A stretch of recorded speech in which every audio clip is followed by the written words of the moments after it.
ვედებში მოცემულია ისეთი ცოდნაც, რაც თანამედროვე მეცნიერებას თავისი მიღწევა და მონაპოვარი ჰგონია. მაგალითად, რიგ ვედაში არის აღწერილი პროთეზირების ტექნიკის შესახებ, ანუ ამა თუ იმ ორგანოს ჩანაცვლების შესახებ. მაგალითად, შეეძლოთ სრულიად დაზიანებული თვალის ახლით ჩანაცვლებაც კი. მაჰაბჰარატაში აღწერილია ქრომოსომების რაოდენობა. ვედებში აღწერილი ხელოვნური განაყოფიერების ტექნიკაც. აღწერილია მიკროორგანიზმების თვისებები. ძილის ფიზიოლოგია, სიზმახილის ტექნიკა, სინათლის სიჩქარე, რიგ ვედა, სატურნის უკან დგომი პლანეტები აღწერილია მაჰაბჰარატაში. მინიშნებულია კოსმოსური მოგზაურობები. გრავიტაციის ძალა და გრავიტაციული ველების სახესხვაობები აღწერილია პრაშნა უპანიშადში, ასევე ულტრააისფერი და ინფრაწითელი სინათლის თვისებები. მაჰაბჰარატაში აღწერილია ატომური იარაღის 96 სახეობა. სანსკრიტულად ეწოდება ბრაჰმასტრა, დჰანურ ვედა, საბრძოლო ხელოვნებები, რომლებსაც დიდი გულმოდგინებით ეძებდა ჰიტლერი ჰიმალაებში, მაგრამ რა თქმა უნდა ვერ მიაგნო. ბრაჰმასტრა ძალიან განსხვავდება თანამედროვე ატომური იარაღისგან. იმის მიხედვით, თუ რა მანტრას იტყოდა მებრძოლი, ამორჩევით შეეძლო დაეზიანებინა კონკრეტული ჯარი, ან კონკრეტულად ერთი ადამიანი. უფრო მეტიც, რაღაც ტერიტორიაზე შეეძლო მხოლოდ მამაკაცთა სქესი მოესპო და ქალები დაეტოვებინა.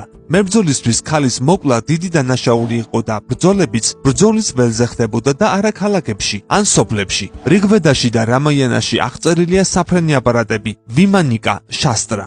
ვედებში წერია რჩევები და რეკომენდაციები, არა მარტო სულიერი, არამედ მატერიალური განვითარებისთვისაც. აქ შეხვდებით ყველანაირ ტექნიკას, ხელოვნებიდან დაწყებული მედიცინით დამთავრებული.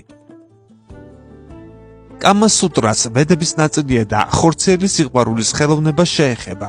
მაგრამ რატომღაც თარგმნეს მხოლოდ ის, რომელიც ყველაზე პორნოგრაფიულია, ხოლო კამა-სუტრის უფრო მეტი ნაწილი, რომელიც აღწერს ნატიფ ინტიმურ საიდუმლოებებს, არ უთარგმნიათ, ის უფრო ფსიქოლოგიურს და ესთეტიკურს მოიცავს.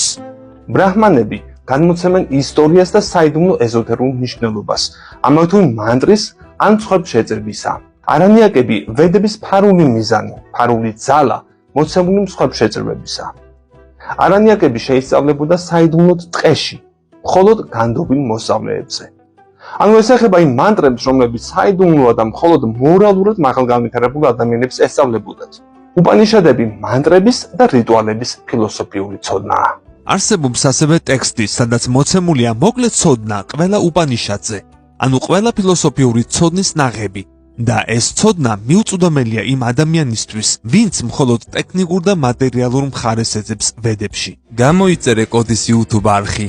ნახე უამრავი საინტერესო ვიდეო სხვადასხვა თემაზე.